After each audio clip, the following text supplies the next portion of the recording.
Her father sold her, pregnant and shamed, for the price of a lame meal and a bottle of rot-gut whiskey, the coins clinking with a sound as hollow as the promises he'd once made to her mother.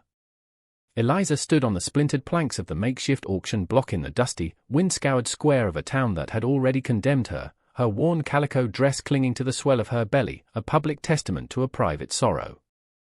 The midday sun beat down, merciless, reflecting in the narrowed eyes of the onlookers, their faces a blur of judgment and morbid curiosity.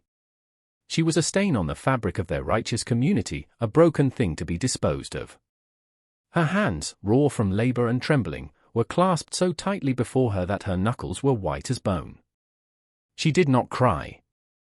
Tears were a luxury she had learned long ago she could not afford.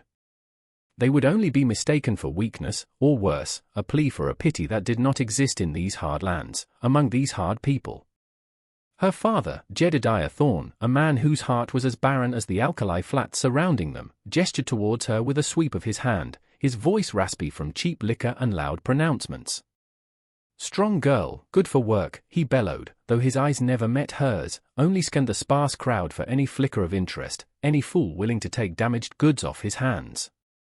The wind whipped a strand of her lank brown hair across her face, and she tasted the grit of the earth, the same earth that would soon claim her if no one stepped forward, the same earth she felt already pulling her down into its indifferent embrace.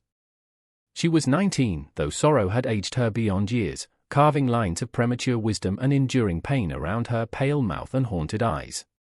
The child within her stirred, a faint flutter, a reminder of the innocent life entangled with her own desperate fate, a life that deserved more than this spectacle of shame, this marketplace of human misery. A horsefly buzzed near her ear, persistent and irritating, much like the murmurs that rippled through the onlookers, whispers of harlot, sinner, burden. Each word was a tiny stone cast, adding to the mountain of her disgrace.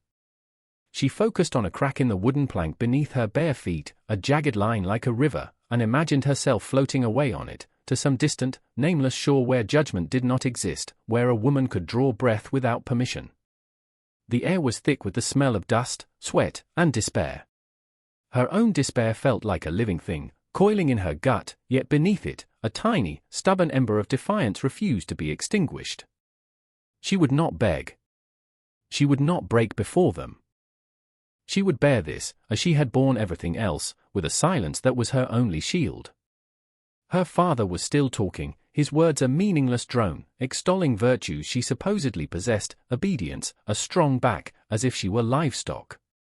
And in that moment, she was less than livestock, perhaps, for even a beast of burden was afforded a certain value, a certain care. She was simply an inconvenience, a problem to be bartered away. The silence that followed his final, desperate appeal stretched taut, heavy with unspoken contempt and the scorching indifference of the afternoon. This, she thought, was the sound of utter abandonment.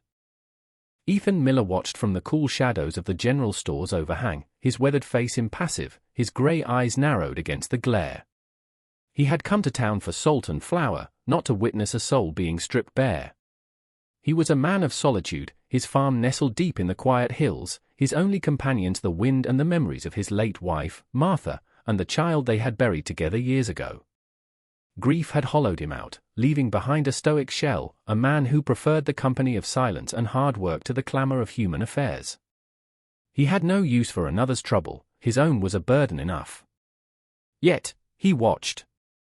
He saw the girl, small and trembling despite her rigid posture, saw the shame that burned in the slight flush on her cheeks, the stark terror that lay deep within her downcast eyes.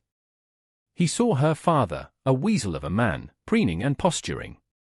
And he saw the crowd, vultures circling, their faces alight with a cruel piety. He had seen such scenes before, in different towns, with different victims, but the script was always the same, society casting out what it feared or failed to understand. He'd learned to turn away, to mind his own harsh furrow. But something in the girl's stillness, in the way she held her head with a dignity that defied her circumstances, snagged at a chord deep within him, a chord he thought long dead. It wasn't pity, not exactly. It was a kind of recognition. He knew what it was to stand alone, to bear a heavy weight. His Martha, she'd had that same quiet strength, that same refusal to be bowed by hardship. The thought was a dull ache, unwelcome but persistent. Jedediah Thorne's voice cut through the silence again, laced with desperation. $5. Just $5 for a strong worker, already with child, so you know she's fertile. A coarse laugh rippled through some of the men. Ethan's jaw tightened. The callousness was a physical affront. He took a slow breath. He didn't need another mouth to feed. His land was grudging, his cabin small. His heart, he thought, was smaller still, shrunken by loss. But the sight of her, so utterly alone, so clearly marked for ruin, stirred a reluctant sense of duty, a forgotten tenet of a faith he'd long since abandoned. He was not a savior. He was just a man who knew the bitter taste of injustice. Without conscious decision, he found himself stepping out of the shadows, his worn boots stirring the dust.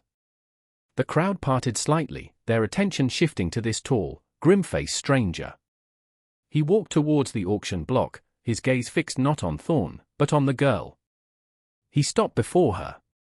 He saw the flicker of surprise, then renewed fear, in her eyes as she finally looked up, meeting his gaze for a fleeting second before her head bowed once more. He reached into his worn leather pouch, his calloused fingers fumbling for the coins. He counted them out, each one a heavy weight. He didn't speak to Thorne. He addressed the girl, his voice rough from disuse, yet surprisingly steady. "Can you work?" he asked, not unkindly, but directly. She flinched, then nodded almost imperceptibly, her eyes still on the ground. "Can you keep a clean house?" Another tiny nod. He turned to Thorne, dropping the coins into the man's eager, outstretched hand. The sum was more than what had been asked, enough to make Thorne's eyes widen with avarice. "She's bought," Ethan stated, his voice flat, final. He offered no explanation, no justification. He turned back to the girl. "Come," he said, the single word an instruction, not an invitation. He didn't offer a hand. He simply turned and began to walk towards his wagon, expecting her to follow. The silence that fell now was different, laced with shock, disapproval, and a grudging, fearful respect for the quiet man who had just defied their unspoken rules. He did not look back to see if she followed, but he heard the soft scuff of her bare feet in the dust behind him. He had bought a life, or perhaps, a ghost. He wasn't sure which. He only knew he could not have left her there. The journey back to his homestead was made in a silence as vast and profound as the landscape unfolding around them. The wagon wheels groaned under the strain of the rough track, the sun beat down, and the only other sounds were the jingle of the harness and the occasional sigh of the wind through the tall, dry grasses. Eliza sat hunched on the hard wooden seat beside him, her hand still clasped in her lap, her gaze fixed on some distant point on the horizon. Ethan kept his eyes on the mules, his profile unreadable. He offered no words of comfort, no explanations for his actions. He had done what he felt he must, the reasons were his own, too complex and too deeply buried for easy speech. He could feel her fear, a palpable thing radiating from her small frame, but also a weariness that went bone deep. He wondered what terrors she had endured, what hopes had been crushed to leave such desolate quiet in her eyes. He thought of Martha's garden, now overgrown with weeds, of the cradle he had carved, stored away in the loft, gathering dust and sorrow. He had thought his life was set in its lonely pattern, a slow march towards his own eventual rest beside them. Now, this. A pregnant girl, a stranger, whose future was as uncertain as his own motives for bringing her here. He did not know if it was kindness or a deeper, more selfish need to fill the echoing emptiness of his cabin, his life. Perhaps it was both. Or neither. Perhaps it was simply the act of a man who had seen too much of the world's cruelty and, for once, chose not to walk away. As they drew further from the town, the air seemed to clear, the harsh judgments fading with the receding dust. Here, among the rolling hills and whispering pines, there was a different law, the law of survival, of endurance. Eliza seemed to breathe a little easier, though her shoulders remained slumped, her face pale. When they finally reached his small, isolated cabin nestled in a hollow by a creek, dusk was settling, painting the sky in hues of purple and bruised orange. It was a poor place, weathered and worn, but sturdy. Smoke curled from the stone chimney, a thin ribbon against the darkening sky. He'd banked the fire before leaving. He reined in the mules, the silence broken only by their tired snorts and the chirping of crickets. He climbed down, his joints stiff. "This is it," he said, gesturing vaguely at the cabin and the surrounding land. It wasn't much of an offering. He unhitched the mules, leading them to the small corral, his movements economical and practiced. Eliza remained on the wagon seat, watching him, her expression unreadable in the fading light. He did not press her. When he returned, he simply said, "There's food inside. A room for you." Small, but clean. He went inside, leaving the door ajar. After a long moment, he heard the creak of the wagon as she climbed down, then the soft, hesitant sound of her footsteps on the porch. He was stirring the embers in the hearth when she entered, a shadow in the doorway. The cabin was sparse, a rough-hewn table, 2 chairs, a stone fireplace, and a narrow door leading to what must be the other room. The air smelled of wood smoke, old leather, and loneliness. He motioned to the pot simmering over the low flames. "Stew," he said. "Help yourself." He ladled some into a wooden bowl for himself and sat at the table, eating slowly, methodically. He did not watch her, but he was aware of her every movement as she found a bowl, served herself a small portion, and sat opposite him, her eyes downcast. The silence returned, thick and watchful. Days bled into weeks, then months, marked by the slow turning of the seasons. Eliza moved through the cabin with a quiet diligence that gradually transformed the stark space. She asked for nothing, expected nothing, yet her presence began to fill the silences in ways Ethan hadn't anticipated. She mended his worn shirts with stitches so fine they were almost invisible, a testament to patient skill. She swept the rough plank floors until they shone faintly in the firelight.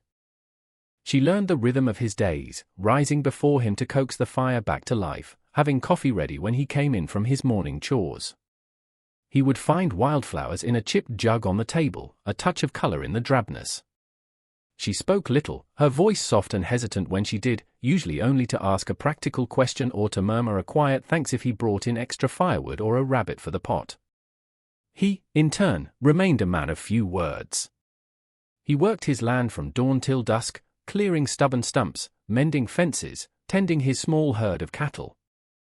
He observed her from the corner of his eye, noting her growing belly, the careful way she moved, the shadows that still lingered in her eyes but were now sometimes, fleetingly, replaced by a flicker of something akin to peace. He saw her competence, her resilience. She was not the broken creature he had first seen, she was a woman of immense inner strength, bending but not breaking under the weight of her past. He found himself leaving a portion of his own meager garden for her to tend, and soon, tender green shoots pushed through the dark earth under her gentle ministrations. He would occasionally find a warm loaf of bread cooling on the sill, the scent filling the cabin with a forgotten domesticity that tugged at something deep inside him. He remembered Martha's bread, the warmth of her smile. The memories were still painful, but now, they were accompanied by a different, less sharp ache. He built a small rocker for her, working on it in the evenings by the firelight, the rhythmic rasp of his knife the only sound. He didn't say it was for her, just placed it near the hearth when it was finished. He saw her fingers trace the smooth wood the next morning, a ghost of a smile touching her lips. Trust was not spoken, it was built, sliver by sliver, through shared silence, through acts of service, through the mutual respect that grew in the space between them. He protected her, not with grand gestures, but with the steady provision of shelter and sustenance, with the unspoken promise of his presence. She, in turn, brought a quiet order, a gentle tending, to his neglected life. The nights grew colder, the wind keening around the eaves of the cabin. Her time was drawing near. He watched her more closely then, a knot of unfamiliar anxiety tightening in his chest. He was no midwife. Martha's labor had been, he pushed the memory away. One evening, as a storm gathered, its breath rattling the window panes, she looked up from her mending, her eyes wide. "It's time," she whispered, her voice barely audible above the rising wind. The birth was long and arduous, a battle fought in the flickering lamplight, with the storm raging outside as if in sympathy with her struggle. Ethan, clumsy and unnerved, did what he could, boiling water, offering words of gruff encouragement, his hands surprisingly steady as he supported her. Her cries were low, bitten back, a testament to her enduring strength even in agony. And then, as the storm outside finally exhausted itself and a pale dawn broke, a new cry filled the small cabin, thin, reedy, but insistent with life. A boy. Small, wrinkled, but perfect. Eliza lay back, pale and spent, but her eyes, when she looked at her son, shone with a fierce, radiant love that transformed her face. Ethan found himself holding the tiny, bundled infant, a warmth spreading through him that had nothing to do with the fire. He looked from the child to Eliza, and saw not a shamed outcast, but a mother, strong and beautiful in her exhaustion. He felt an unexpected surge of protectiveness, a feeling so potent it startled him. This child, born under his roof, was now part of the fragile sanctuary they had inadvertently built. He cleared his throat. "He'll need a name," he said, his voice hoarser than usual. Eliza looked at him, a question in her eyes. "Samuel," she whispered, after a moment. "It means God has heard," Ethan nodded. Samuel. It was a good, strong name. He hadn't known how empty the cabin had been until this small, new life filled it with its presence. The peace, however, was as fragile as new ice on the creek. Word of the girl Ethan Miller had taken in, and now the child born out of wedlock, inevitably trickled back to the settlement, carried on the tongues of gossips and self-righteous busybodies. At first, it was just whispers, suspicious glances when Ethan went to town for supplies. But then, Jedediah Thorne reappeared, like a carrion crow drawn by the scent of potential gain or fresh mischief. He had squandered the money Ethan had given him, and now, with winter approaching and his pockets empty, he saw a new opportunity. He began to spin tales in the town tavern, his voice thick with false grief and righteous indignation. He spoke of a daughter bewitched, stolen away by a reclusive, strange man. He hinted at dark deeds done in the isolation of Miller's farm, of a child born under a cloud of sin and ill omen. Fear, Ethan knew, was a contagion more potent than any fever. The townsfolk, already uneasy about the quiet man who kept to himself and the woman of unknown past he harbored, were fertile ground for Thorne's poisonous seeds. They remembered Ethan's first wife, Martha, and their child, both taken by illness years ago. Whispers began to circulate. Was this new woman a curse? Had Ethan, in his grief and solitude, become unhinged, bringing ill fortune upon them all by sheltering her and her bastard child? A dry spell had afflicted the late summer crops for some, a child in town had taken sick with a fever. Small misfortunes, easily attributed to the presence of an outsider, an unknown quantity. Eliza sensed the shift in the wind long before Ethan spoke of it. She saw the way his jaw tightened after a trip to town, the deepening of the lines around his eyes. She grew quieter still, her movements more guarded, as if trying to make herself invisible. The joy she had found in Samuel's birth became tinged with a constant, underlying fear. She would watch Ethan from the window as he worked, her heart aching with a dread she could not name but felt in her very bones. She knew the world's cruelty, she had worn it like a shroud for too long. One afternoon, Ethan found a crudely painted symbol on his barn door, a mark of warding, or perhaps, of accusation.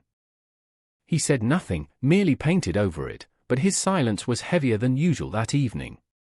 But what he found was this: he had found a fragile piece, a nascent family, a reason to feel again after years of numbness. And now, the world, in its ignorance and fear, was threatening to destroy it. It was not some dark secret about Eliza that threatened them, it was the darkness in others. The threat was not internal, it was the cruel society, embodied by her father and the fearful townspeople, clawing at the sanctuary he had built. He saw the terror in Eliza's eyes when she rocked Samuel, the way she would startle at any unexpected sound. And a cold, hard anger began to build in him, an anger he hadn't felt in years. This was his land. This was his home. And these two, this woman and child who had brought an unexpected light into his shadowed life, were his to protect. The whispers grew louder, bolder. There was talk of driving them out, of cleansing the community. The town preacher, a man whose piety was exceeded only by his narrow-mindedness, began to speak from the pulpit of unholy unions and the wages of sin being visited upon the land.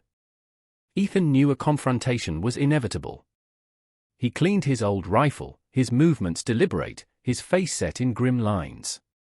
He would not run. He had run from his grief for too long. He would not run from this. The confrontation came on a cold, grey morning, the sky the color of lead. A small crowd, more a mob in spirit than in numbers, trudged up the path to his cabin. They were led by Jedediah Thorne, his face flushed with self-importance and drink, and flanked by a few of the town's more belligerent figures, men whose fear had curdled into aggression. The preacher, Mr. Davies, was there too, his Bible clutched like a weapon. Ethan had seen them coming from the rise behind the cabin. He told Eliza to take Samuel and stay inside, to bolt the door. Her face was ashen, but she nodded, her eyes filled with a desperate plea he could not misinterpret. He stepped onto the porch, his old rifle held loosely, but ready, in his hands. He stood there, a solitary figure against the backdrop of his weathered home, waiting. The mob halted a short distance away, their initial bluster somewhat dampened by his silent, unyielding presence. Thorne, however, puffed himself up. "Miller," he shouted, his voice cracking. "We've come for the girl. My daughter. And the brat. She's brought a curse on us all. You'll give her over, or we'll take her." Murmurs of agreement rose from the group.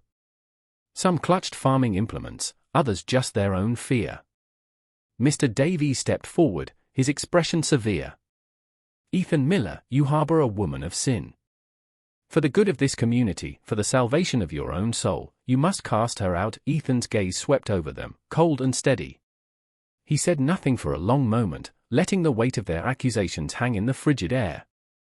Then, his voice came, not loud, but carrying with a resonance that cut through their bluster, a voice accustomed to commanding animals and shaping the stubborn earth, now turned to shaping the wills of men. "This woman," he began, his eyes locking onto Thorne's, then moving to meet the gaze of each man in turn, "is named Eliza. She is not a curse. She has worked harder and shown more decency in the months she has been under my roof than many of you have shown in a lifetime." A stunned silence fell. They had expected bluster, or fear, or perhaps violence. Not this quiet, unwavering declaration.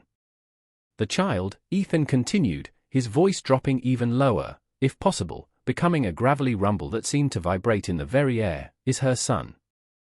His name is Samuel. He is an innocent. And he is, like his mother, under my protection." He paused, his gaze sweeping over them again, lingering on the preacher. "You speak of sin, Mr. Davies. Is it not a sin to condemn the innocent? To cast stones when your own hands are not clean? To abandon a child of God to the wolves?"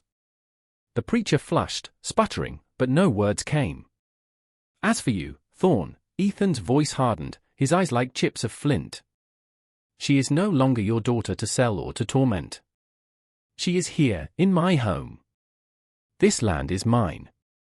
This house is mine." He shifted his weight slightly, the rifle in his hand seeming to become a natural extension of his arm. "Eliza and Samuel are my family now. What I found when she came here was not a curse, but a reason. A reason to live, a reason to protect. You come here threatening them, you threaten me. You will not take them. You will not harm them. You will leave my land." Now he did not shout. He did not plead. His words were simple, direct, imbued with an unshakable conviction that was more powerful than any threat. The wind whistled through the bare branches of the trees, the only sound for a long, tense moment. The men in the crowd looked at each other, then at Thorne, then back at Ethan. The certainty in his stance, the quiet fury in his eyes, was something they had never seen in him before. It was the look of a man who had nothing left to lose, and everything to defend. Jedediah Thorne blustered, "She's my blood." "You have no right," but his voice lacked conviction. The fire in the crowd had dwindled, replaced by an uneasy respect, or perhaps, a primal fear of a man pushed too far. They saw not a crazed recluse, but a protector, fierce and absolute. One by one, then in small groups, they began to shuffle back, their eyes avoiding Ethan's. Mr. Davies, after a moment of indecision, turned and walked away, his Bible now held less like a weapon and more like a shield against a force he did not understand. Thorne, finding himself suddenly alone and facing Ethan's unwavering gaze, sputtered a few more incoherent threats before he too turned and hurried after the retreating townsfolk, his bravado deflating like a pricked bladder. Ethan watched them go, standing motionless on his porch until the last figure disappeared over the rise. Only then did he lower the rifle, the tension slowly ebbing from his shoulders. He heard the bolt on the cabin door slide back, and turned to see Eliza standing there, Samuel cradled in her arms. Her face was streaked with tears, the first he had ever seen her shed, but her eyes shone with an emotion so profound it made his breath catch in his throat. It was a look of gratitude, of wonder, of a dawning, incredulous hope. She said nothing, but her gaze held everything. He merely nodded, a curt, almost dismissive gesture that belied the turmoil still churning within him. He took a step towards her, then hesitated. What he had declared to the mob, "my family," echoed in the quiet space between them. It had been spoken in the heat of defiance, but as he looked at her, at the child in her arms, he knew it to be true. The fear that had threatened to shatter their fragile world had, instead, forged it into something unbreakable. The malice of others had not destroyed his newfound family, it had revealed its strength, its necessity. It had shown him that family was not merely a memory of what was lost, but a living, breathing reality, built on courage, sacrifice, and an unspoken, unshakable promise. He reached out, his calloused hand surprisingly gentle as he brushed a stray strand of hair from her tear-stained cheek. "It's over," he said, his voice softer now. "They won't be back." She leaned into his touch for a fleeting moment, a silent acknowledgement, a silent thanks. The cabin door closed behind them, shutting out the cold world, enclosing them in the warm, firelit sanctuary they had defended, they had claimed, as their own. What he had found in Eliza and Samuel was not destruction, but a profound reconstruction of his own broken life. He had found a reason to rebuild, to feel, to belong again. The emptiness within him, so long a desolate landscape, was slowly, miraculously, beginning to bloom. The years that followed were etched in the quiet rhythms of the seasons, each one deepening the roots of the family that had taken hold in that small, once lonely cabin. Samuel grew from a babe into a sturdy boy, his laughter echoing where only silence and sorrow had reigned. He had Ethan's quiet watchfulness and Eliza's gentle spirit, a testament to the two souls who nurtured him.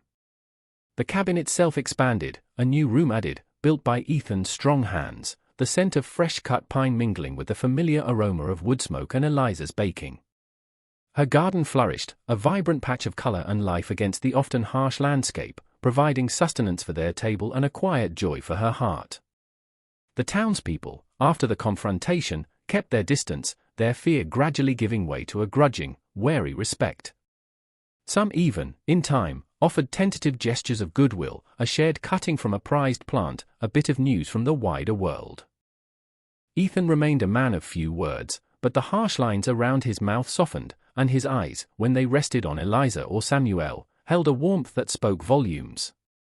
He never uttered the word love, not in the way poets or preachers did. But he lived it.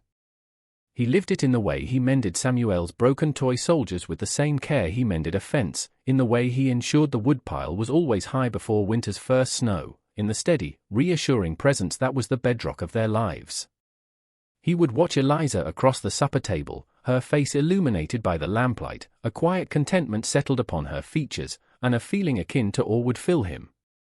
She had weathered so much, yet her spirit remained undimmed, a gentle light that had guided him out of his own long darkness.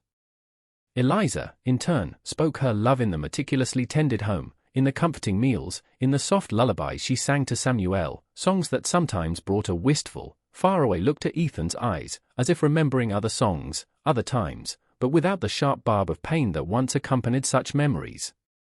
She had found not just a savior in Ethan, but a partner, a protector who asked for nothing but gave everything.